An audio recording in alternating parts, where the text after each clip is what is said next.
Hi everybody and welcome to FABEDhacks. I'm Rosemary, and in today's video I'm going to show you an easy paint technique to upcycle regular Dollar Tree signs and give them an awesome hand painted look. For the first DIY, I'm going to use this Farm Fresh Pumpkins yard sign, and I'm going to just pop the pieces right off of the stake. Now the secret to this technique is to use a glazing medium. Now this is a larger bottle, but you can pick up a small one for just $1 or $2 at any of the craft stores. Next, I'm going to dive into my craft paints and pick out all the colors that are in or close to what's in my sign. I'll then be mixing a ratio of 1 part glazed medium and 1 part of the craft paint. And I'm going to start with this nice kind of ruddy color that is the color of the truck. Then I'm going to start painting right over the red part of the truck. And as you'll see, it's just going to kind of bring that color to life. It's also going to give me some nice paint strokes, but it's not going to cover the shading or any of the details and outlines that I want to maintain.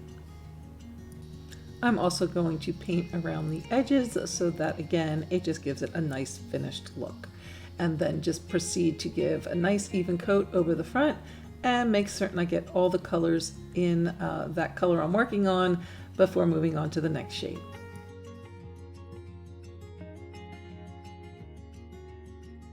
Next, I'm going to move on to the orange in the pumpkins, and you'll notice the pumpkins are all kind of a different shade of orange, but I'm going to just use this one shade of orange mixed with the glaze, and you'll see as I'm doing this nice large pumpkin up here at the top, it is again just making those colors pop, yet still keeping all that underlying shading and outlines that I want to retain. Next, I'm going to move on to that smaller pumpkin, and as you can see, it kind of has a redder shade to it, but I'm going to still use that same orange, and you'll see though that it still retains that darker shading underneath. And then I'm going to move on to this pumpkin to the side, and you can see that that one has some like yellow highlights in it, so I'm going to use some of the yellow mixed glazed paint along with the orange, and you can see how well these two blend together, creating a great effect. Now this pumpkin here in the lower left has some cream color shading in it, and so I'll go to a cream and glaze mixed paint there, and then also use some of that orange, and again just blend them so beautifully to create a wonderful effect.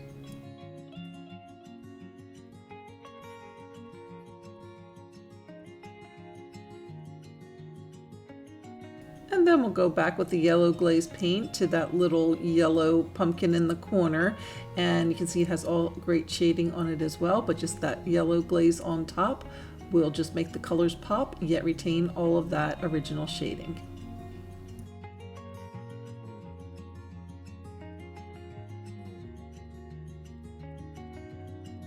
Now this one up top has some cream and yellow, and so I'll be mixing those two colors to create a great effect on that top pumpkin.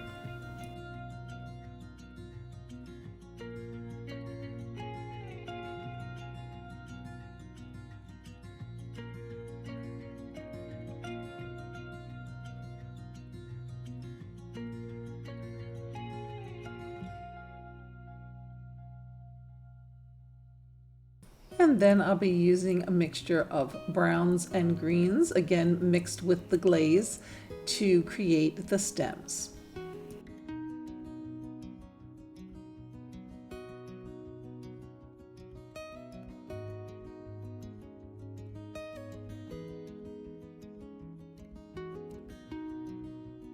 For the lettering, I'll be using some of the yellow glaze paint. I'm just again going over the lettering that I can still easily see. Now think about it, if I had used regular craft paint without the glaze, all of this would be, just flat paint. You wouldn't be able to see not only the outlines, but also all the wonderful shading on the original piece.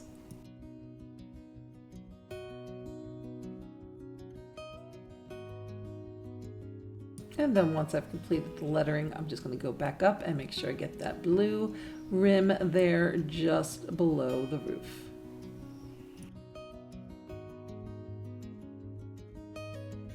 And then the bumpers with a little of that cream colored glaze paint. And again, it will retain that wonderful shading on the original piece. Then I'm going to go back with some black paint on a very thin brush and just do all of the outlining on the original piece that was in black. Now this probably would have been much better done with a paint marker if you have one, but the skinny brush will work as well. And then don't forget to put a coat of the black glaze on top of the tires as well. It will again just give you those nice brush strokes to give it a hand painted look, yet you'll continue to see the tire treads and all of the other details from the original piece. Next I'm going to do the tail lights, and I am actually going to use regular cream colored craft paint here. I'm not using the glaze thinned paint here because I do need to kind of paint over and have a nice strong white there, or cream color, around the headlight. Now I'm going to move on to my little arrow with the 25 cents a pound on it, and for this one I'm going to just paint all of the red glitter parts with black paint. And then to liven that up a bit, I'm going to go back with some red paint, and this is just regular red paint. I have not mixed this with glaze, and I'm going to just go back and paint a thin red line inside the black lines.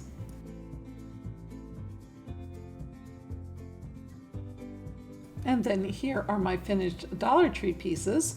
So this is the little truck and the little arrow, and now I'm going to make a sign to put them on. To make the sign, I'm going to use some construction shims. Now these you can get at any like Home Depot or Lowe's. Very inexpensive, about a pack of 42 for less than $5. Now these ones are actually the pine shims. The ones I have pictured there earlier are the cedar ones. But you can see here that the shims are kind of like in this wedge shape, and they kind of have a thick end and then they taper off to a thinner end. So you do want to kind of line them all up and just make sure that you are using ones that kind of are equal thickness. Sometimes they vary in thickness. Next I took some Minwax stain in the color Special Walnut, and I stained each of the shims. Once the staining was complete, I went back with some black chalk paint and just went around the edges of each of the shims to kind of give it a distressed look.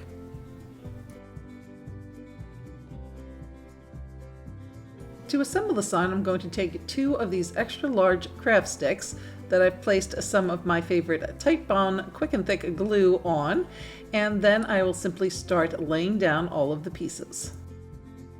And don't worry if some of that glue has popped up in between. Actually, that's good because it'll glue them to the sides as well, and it'll dry clear.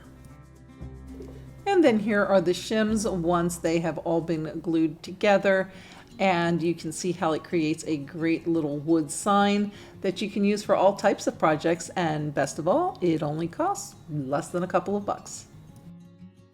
And then all that's left is to just take some more of my Titebond glue and glue the Dollar Tree painted pieces on top. And then here is the finished project. Wow, what a difference. Transformed from a basic Dollar Tree sign into a beautiful little hand-painted cutie. And of course, it's telling us where we can find the 25 cent a pound pumpkins, because what a bargain. We need to find those. For the next project, I'm going to be using this Thankful and Blessed pumpkin. I'm going to remove the little leaf on the top and the cord, and then I'm going to sand off the glitter and then paint both sides with this Waverly chalk paint in pumpkin, and I will also be filling in these little holes with some wood putty. Next, I'm going to take this Welcome to Our Patch yard sign and remove the little plaques from the stake, and then I'm going to use that same method of glaze paint, mixing 1 part of the paint to 1 part of the glaze, and I'm going to do that for all 3 colors of the sign. Now I'm going to just try to match those Dollar Tree sign colors as close as possible. Doesn't have to be an exact match. You just kind of want to be able to get that glaze to go over the top and give you those nice brush strokes. And then as you can see, the glaze will just lightly go on top, as in with the other sign, and you'll be able to see the lettering underneath as well as the little leaf design underneath, so that you can go back later and trace right over the top. And then once I'm done with this first one, I'm going to go and repeat the process for the other 2. As those are drying, I'm going to take my pumpkin that I painted with the pumpkin colored chalk paint, and I'm going to just go now with this glaze paint in this darker orange and just kind of do some shading and outlining around this orange pumpkin.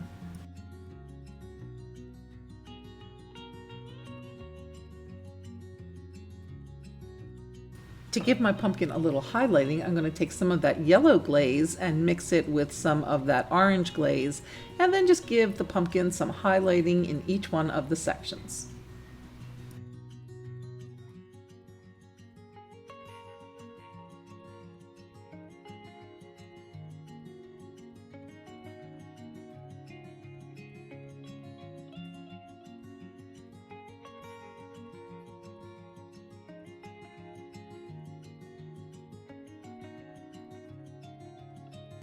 Once my glaze paint was dry on my 3 signs, I went back with a black paint marker and just went over all of the lettering. And then I just went and did this for all 3 of the signs.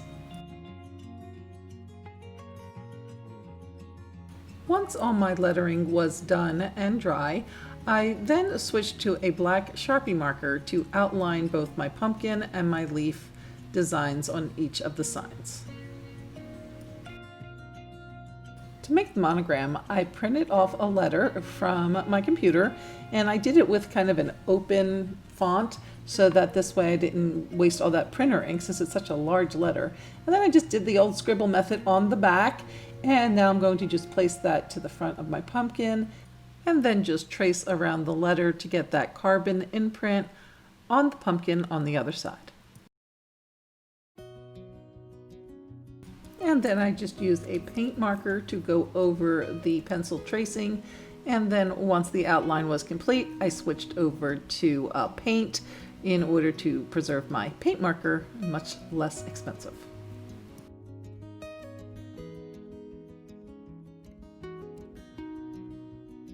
Then I took some brown craft paint to paint a nice stem for my pumpkin. And then I just took some of the brown glaze paint and did some more highlighting and outlining with the brown glaze.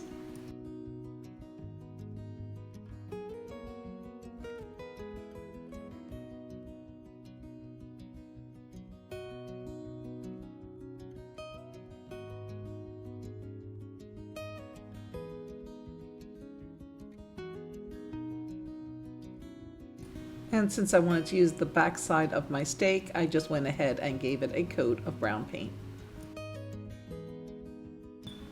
Then once all my pieces were dry and ready, I just attached them to the stake with some Titebond glue. First I did the welcome sign to the top, and then my monogram pumpkin underneath of that, and then the signs for R and patch below that. And then here's the finished project, our cute little welcome to our patch hand-painted sign made from a Dollar Tree, a couple of Dollar Tree signs, and hanging out here with our little scarecrow friend. If you haven't seen him before, he's from a previous DIY, which I will link here and in the description box. And you guys are getting a sneak peek at the porch redo, but you'll have to check back in a few days to see that one. Thanks so much for watching, and we'll see you next time on FABEDhacks, where we're putting the extra in ordinary, one DIY at a time.